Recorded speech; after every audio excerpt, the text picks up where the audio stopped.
This is world's cheapest laptop all the way to the most expensive. So let's see what improves as you spend more money. And does expensive necessarily mean better? So at just $70, we have the Coda 1.1. Pretty basic unboxing experience. It just comes presented in some foam inserts. But even then, how is this possible for that price? This is a full laptop. It's thin, it's light, it's got a smooth matte finish. And it's not even badly built. The hinge is smooth, the body doesn't creak. This $70 laptop comes with 12 months of Microsoft apps included, worth $60. The delivery was free. Oh my god. The trackpad's probably a 5 out of 10. It's a little bit small and rough, but it does respond to multi-touch gestures. This keyboard though, this I would give a 6 to. The keys have nice travel, which gives that satisfying typewriter-like experience. Only downside is the plastic around the keys does flex a little bit as you press. Now, for every laptop, we're also going to run Cinebench, which gets the computer to render this incredibly realistic, difficult scenario to see how powerful the processor is. So in this case, our dual-core 1.1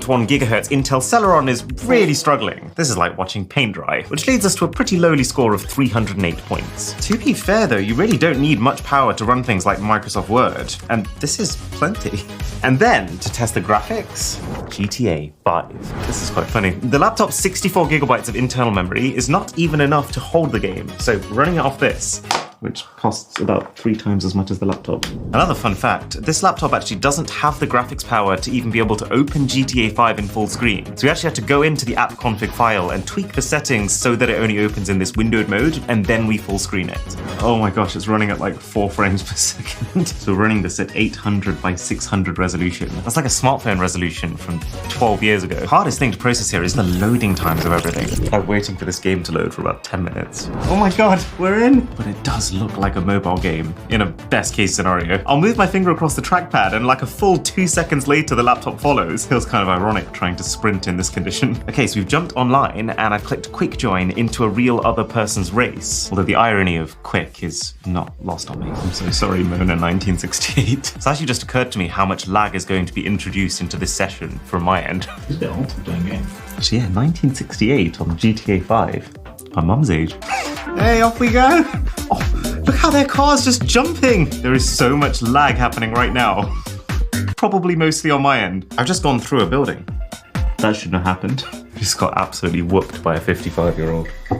So how much more does $500 get you? This is the Lenovo V15 G2. And first impressions, the unboxing is surprisingly similar. Still a plain cardboard box, which just like last time comes with a laptop embedded between 2 pieces of foam, and then a charger. But in terms of the actual machine itself, big difference. The webcam's gone from a slightly laggy, pretty grainy 720p image on the Coda to a slightly higher quality, but still 720p webcam. But it does have a light that shows you when a program is accessing it, and even a manual shutter that you can use to physically cover it up during your private moments. There's more ports on the sides, including a full-on Ethernet for wired internet, a Kensington lock port, which lets you physically restrain your laptop to your office table, for example.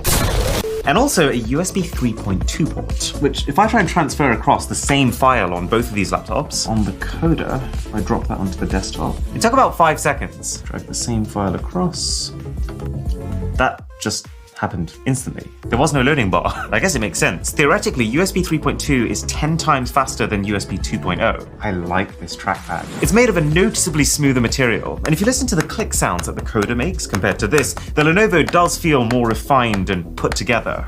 7 out of 10. The keys are also smoother. They're very cushioned, and there's no flexing of the body at all when you hit them, which is great for typing quietly, but it does lose a little bit of that satisfying, chaotic typing energy that the Coda has. So I'd keep my rating at a 6 overall. Oh, we haven't talked about speakers yet. Both laptops have bottom-firing speakers, which does sound like a strange idea, but it's actually done with a lot of mid-price machines like this to try and bounce the sound into your face, as opposed to just blindly shooting up into the ceiling. But the sound quality is way up. This is the $70 Coda.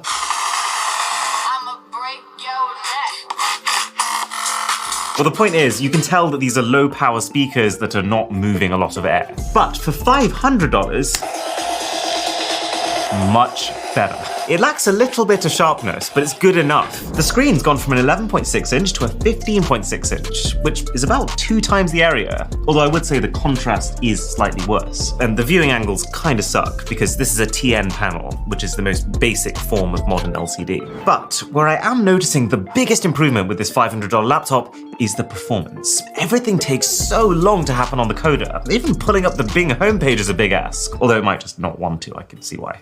But everything here is happening many times faster, fast enough that it doesn't feel like a burden. And that's because, for starters, the storage has gone up from 64 gigabytes of simple flash memory to 256 gigabytes of fast M2 SSD. There's a better Wi-Fi chip and better antenna, which is making such a difference that we're stuck at 40 megabits per second here, but we're at 200 on the Lenovo, even though we're the same distance from the same network. It's the benefit of being compatible with Wi-Fi 6, which this one isn't. The processor's been upgraded from a 1.1 GHz dual-core to a 2.6 GHz AMD Ryzen 3 quad-core, with actually 8 threads, meaning that it can handle even more workflows, leading to an astronomical CPU bump on Cinebench all the way from 308 points to 4,942. That's actually wild. So spending 7 times more does actually get you a lot more than 7 times the performance. 16 times in this case. And then of course this upgraded chip also has upgraded graphics baked into it. So if we pull up GTA 5 again, so much better. It actually looks like a proper PC game now. I don't love the lack of contrast on this screen. It does look quite washed out, but it is thankfully running at least 30 frames per second, which is smooth enough that you can kind of just not think about it. Let's see if we can find Mona 1968 again. Let's give us something to moan about. Now that I'm back with some proper equipment. It's been a long time since I've played proper PC games. But you know what? It is pretty cool that for $500 you can play GTA 5 on quite easily medium settings, meaning that from the next laptop onwards we're going to be going even past the technical max limit of this game. But let's see for ourselves. This is where things get properly exciting, the $1,200 MSI Katana. You can definitely tell the weight of the package has gone up,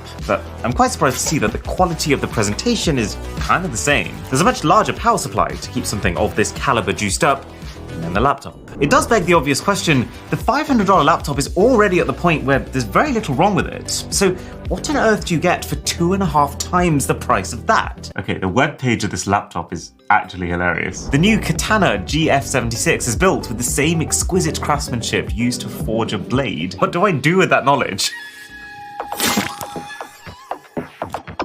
And sub to the channel would be fruity. Anyways, aside from the blade-like properties, the first thing I'm noticing is that it is even bigger.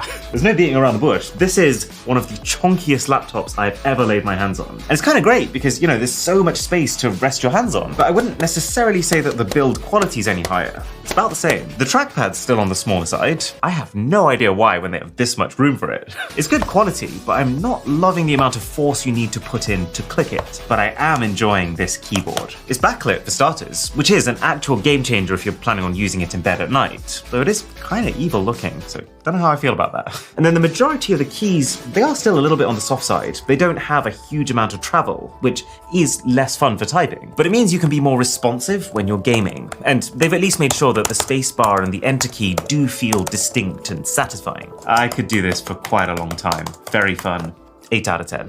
But $1,200 is well within what I would call the luxury price range. So at this point, it's not just about how good the fundamentals are, it's also the other niceties. For example, it leans a lot more into gaming specific features. So you've got this entire MSI suite, which lets you do literally any kind of fiddling you could possibly think of. There's gaming mode, Wi-Fi analysis, hardware diagnosis, everything. You get high-res audio, still coming from 2 downwards-facing speakers, but those now have 2 watts of power each instead of 1.5. So this is the base of the last laptop. Again, very inoffensive sound. There's nothing wrong with it. And this is $1,200. It's definitely punchier, and I can also tell more spatial separation, potentially just because there's more distance between the 2 speakers, but doesn't feel like a whole tier above. I would say though, general browsing around on the internet feels way quicker. And if we run one of these speed tests, you will probably be able to see why. So again, same connection to the same network, but this has faster download speed by about 50 megabits per second, almost double the upload speed. But the biggest improvement you're getting between these 2 price points is the latency. It's gone all the way from 102 milliseconds to just 27.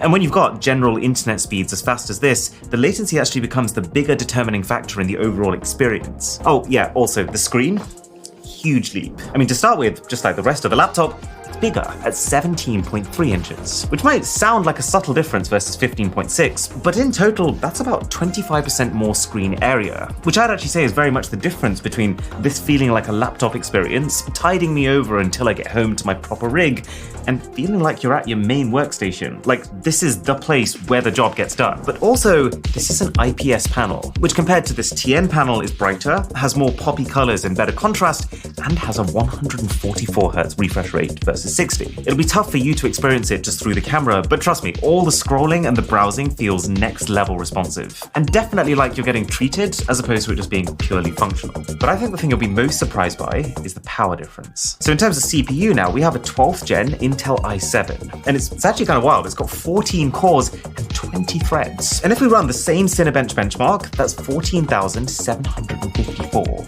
Or in other words, a full-on 3 times improvement, which yet again is more than the difference in price. But this is what I'm here for, the graphics. This is the single biggest jump with this laptop, because we've moved from integrated graphics at $500 to a dedicated RTX 3060 graphics card now, which as far as the general population's laptops are concerned, easily puts this in the top 5%. Should be a night and day improvement. It's loaded in about a third of the time of the last one. And the cool bit is that this is powerful enough that this isn't even running just normal GTA. This is GTA plus an additional set of graphics mods called the ENB series, which adds on additional effects like depth of field and motion blur and better water. This is the biggest jump so far. Textures are super high resolution. Now this graphics card also supports real-time ray tracing, which is why the lighting looks so ridiculously realistic. I can't even picture what the next laptop's gonna look like, and you can see the lighting in real time on these cars going past. So if $1,200 is already the luxury premium experience, what on earth does a $7,000 laptop even do? Time for the mothership, the MSI Titan. All of a sudden, the presentation has taken not just a step, but a leap forward. The box is super premium and dense, the laptop is the first thing you see, and it comes packing.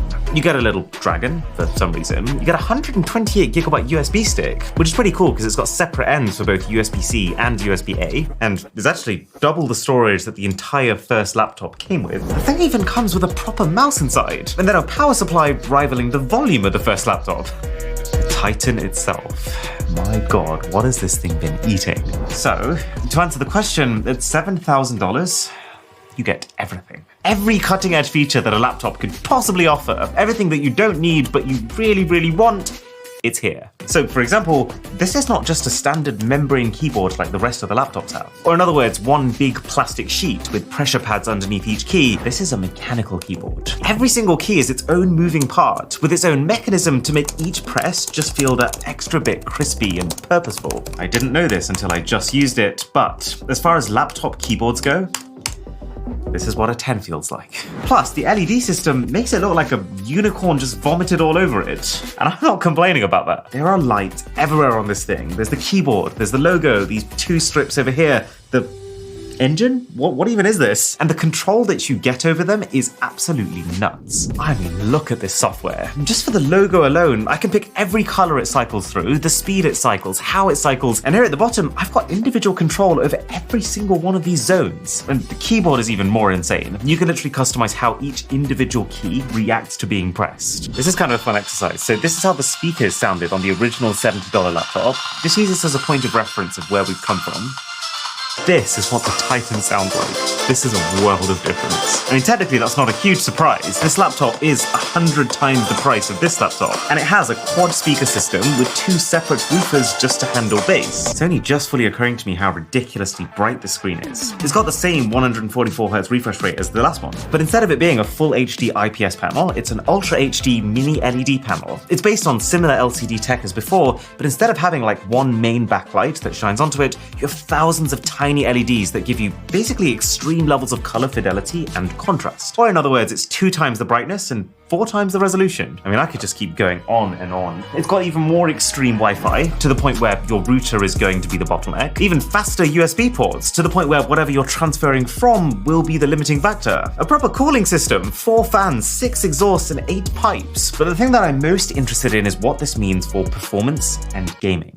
So this is running the Intel Core i9 13980 8X processor, which is probably the most gobbledygook naming I've ever heard from a tech company, but basically means 24 cores, 32 threads, a technical max of 5.6 gigahertz without even overclocking, and 29,604 points on Cinebench, more than doubling the already high ceiling of the last laptop. And the RTX 4090 graphics is an even bigger jump. It's gonna mean we can take Grand Theft Auto to a whole other level. Oh my goodness. So you know how with the last laptop we had a graphics mod on GTA? Right now, we're running 11 separate graphics mods at the same time, and this looks absolutely ridiculous. This is probably the most advanced graphics I've ever seen on a video game. There are mods for everything right now. Lighting, textures, bloom, ray tracing, even stuff like the density of vegetation. Goodness me. Look at the reflections of the entire city on the water. I will say the fans are going absolutely out of control. Completely worth it over this. One thing that I find absolutely hilarious though is that for all the things this laptop does, look at the quality of the webcam. Why, MSI? Why? Now, if you ever find yourself spending large sums of money online like I have here, please do yourself a favor and install PayPal Honey, because it helps you avoid paying any more than you need to. Like for this MSI Katana laptop, I was going to buy it for the full $1,400 that it was meant to be, but in 1 second, Honey was just like, nope, you can get it cheaper here. And then when there isn't a cheaper website, you just tap the Honey button in your browser, and it'll automatically search through currently available coupon codes for the website you're on, and just apply the one that saves you the most money. And on average, when it finds a coupon code, it's saving you 18% on sites that you're already shopping on. It doesn't make sense to not be using this. So just add it to your browser now for free at joinhoney.com/boss.